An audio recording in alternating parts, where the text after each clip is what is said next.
to try and convince the mothers. So we really need it to come from the community, support our mothers. We are saying, you know, community-friendly, baby-friendly initiatives.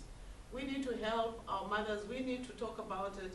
Our governments need to talk about it to support our mothers, because they need that kind from government. The other side is coming, they want their profit. And it doesn't matter how little they will get from that mother, they want it, because it adds up. So let's move on. Enact imaginative legislation, protecting the breastfeeding rights of working women. Now this is another big area where most of our countries are scoring very poorly in. Protecting the working mother. How do we do it? Because we are saying this breastfeeding is so good. If the baby can have it for those 6 months, you will not see the mother running up and down to the doctor all the time because there is chest infections, there is this, there is diarrhea.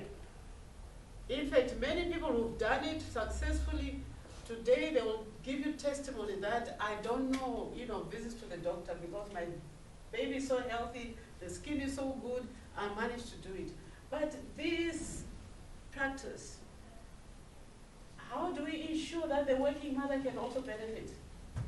That baby of the working mother can also benefit. How do we do it? We have a big challenge there. So the International Labour Organization came up in 2000. But maternity protection started way back. But in 2000, they came up with a minimum period of breastfeeding of 14 weeks. And all the countries endorsed that convention. Maternity Convention, ILO of 2000, Maternity Convention 183 of 2000, and it has a recommendation, recommendation 191. The recommendation actually says up to 18, we can go up to 18 weeks or more. But the minimum in the convention itself is 14 weeks. Where is Cameroon? I don't know. We'll look at it in our report, how far we are. But also there's another thing here where there's a bit of a disharmony, a bit of a discord. Health is saying 6 months of exclusive breastfeeding is good for mothers. We've got policies. Most of our countries have the policy. But our labor ministries have no idea what is going on. So we have a disjoint between those who act labor regulations and us who are saying these are good health policies. So you find that our ministers of labor are not tuned into 6 months of exclusive breastfeeding. They don't understand that full relationship of why it is so important. So we have to start this dialogue, disseminate this information to all the different sectors, you know, who are relevant in making a difference in this. This is why working mothers are suffering, because labor is just implementing its regulations. It's whatever, you know, leave mothers are allowed. And again, this is a very difficult thing, because now they say, yeah, we need tripartite partners. Government, we need employers, we need the workers. These people must sit down and agree. So let's get these tripartite partners to understand why it is important to have 6 months of exclusive breastfeeding. Yes, industry is there, because industry is about, you know, what they are getting out of the worker. But we've got information to show them that it is worth investing in that mother to have a baby to have that 6 months of exclusive breastfeeding, because she will not be constantly going in and out. My daughter is not well, my son is not well, I have to run to the doctor, they've just called me, I must go. All those will be, you know, totally out when the mother is at peace and she breastfeeds a child for those 6 months. So maternity legislation for working mothers, that's another area, the 4th target that we're supposed to have implemented. The global strategy now, I was talking of the 4 targets which first came from Innocenti. Now I'm talking of the additional targets. Those were 4 additional targets which came now from the global strategy. The global strategy added on now these additional ones. And is to develop, implement, monitor, and evaluate a comprehensive policy on infant and young child feeding, in the context of national policies and programs for nutrition, child and reproductive health, and poverty reduction.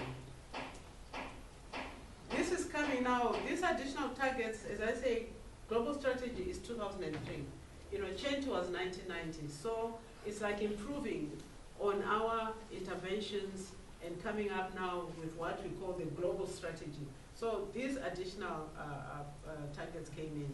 And here we talk of a comprehensive policy on infant and young child feeding. Do we have it yet in Cameroon? It was 2003. So by now we should have a policy, if not at least a framework of it. But it must be within the context of other policies which are going on. Because we are not blind to the fact that the country has been moving on with other programs, other things. So this policy must be within that context. We've got now HIV and whatnot. All those are other things in which our policy must be within that context. Ensure that the health and other relevant sectors protect, promote, and support exclusive breastfeeding for 6 months and continue breastfeeding up to 2 years of age or beyond, while providing women access to the support they require in the family, in the community, and workplace to achieve this goal. This is bringing other sectors. It's not just health. Other sectors have a role to play. And in fact, other countries, that infant feeding and breastfeeding committee has now been transformed into an infant and young child feeding committee. It's no longer just breastfeeding committee. So you can change the name to take on board the other sectors, because breastfeeding, infant feeding is not just a health issue. And target 7, to promote timely, adequate, safe, and appropriate complementary feeding with continued breastfeeding. I've mentioned this already. This is another supportive practice to breastfeeding, which will ensure good health for the child. And here again, it is not, we are not talking of your commercial foods. Those commercial foods, they are made for a purpose. But we know what is healthy for our children. We've got bottled foods, baby foods with nice images of babies on them. But when you come to think of it, that food, when was it made? Yes, it may have a best before date on the container. But when was it produced? Here you are, mother and father, you are cooking your food daily, fresh every day. But this baby must eat something which was cooked by God knows when, and God knows how. You are eating nice fresh food. Why can't we go back to that? Ensure that what you are eating, you are also giving to your baby. Your baby also has fresh food. They don't have to go and buy that product. But industry wants you to buy. They've got good adverts, they can promote and all that. But our code is supposed to regulate the actions of industry in terms of aggressive marketing. We are not saying they shouldn't do their business, because the world says, free market, free this. They can do their business, but we must know where we stand. If they do their business and they are not aggressively marketing, let the mother who feels she wants to use it, but we must arm her with the right information. So she knows that what I'm giving to my baby, I'm doing it anyway because I want to. I'll have my fresh food later on. But if our IYC, infant and young child nutrition programs, is strong, we'll ensure that our mothers are shown how to use those very foods which adults are cooking, fresh foods. We feed that also to our baby. It is healthier. We know what is going into their mouth. Some of those foods which are packaged, there's a lot of sugar in them, there's a lot of salt in them, hidden sugars, hidden salts in those products, but we can't see. They taste nice, but the baby doesn't need to taste something which is already sweet. We train the baby's palate on what we feed it. If we mash that banana and some food, maybe mash it with some other local fruits and give that to the baby, that is perfectly fine. We don't need to add sugar, we don't need to add salt. But then look at all the other non-communicable diseases. Last September? Last year, when all our heads of states for the first time sat down to start talking about a health issue, it was non-communicable diseases meeting they had in New York last year. The first time, oh no, the second time, the first time was HIV and AIDS issue. The second time is non-communicable disease, because the crisis globally. And this is because of dietary changes. And if we are going to do anything, we have to stop this already. We may have made mistakes, but I think let the next generation get it right.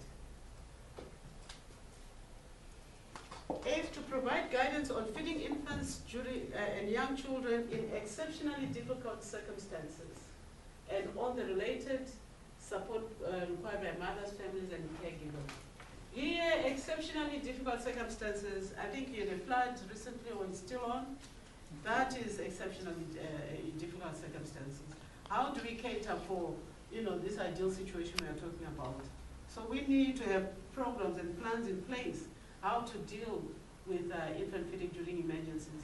It's not all the time, before normally organizations, the moment they hear there's a crisis, there's a flood, they will rush with tins of formula to, for the babies.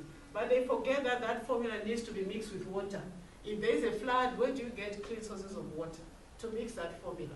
So you end up creating more problems. So sometimes those things are not the best support we need in an emergency. We may need other things which are more practical to ensure that we can give safe, healthy food to our infants. But the first thing, like we are saying, mother and baby must always be kept together as much as possible. If, of course, the mother has died, then you've got other arrangements in that situation. So do we have a plan in place which takes care of all those circumstances in the event that we have a crisis? 9th, to consider what new legislation or other suitable measures may be required as part of a comprehensive policy on infant and young child feeding to give effect to the principles and aims of the International Code of Marketing of Breast Milk Substitutes and to subsequent relevant health assembly resolution. This is covered in the chanted target as well, but here now it is elaborated. It's also taking into account the World Health Assembly resolutions, because the code itself came into being over 30 years ago. But to keep it in line with progress, with the environment, with things that are happening, the World Health Assembly always has resolutions which sort of update that code. So here, I don't know how far our code is, our regulation is based on the code which you enacted it in 2005. Now, has it taken on board the subsequent resolutions which have come up since 2005? We don't know, but this assessment will have to show us. No problem.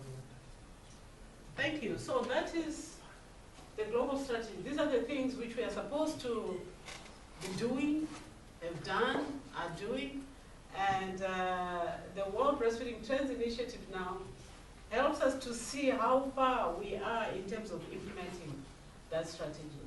So thank you very much.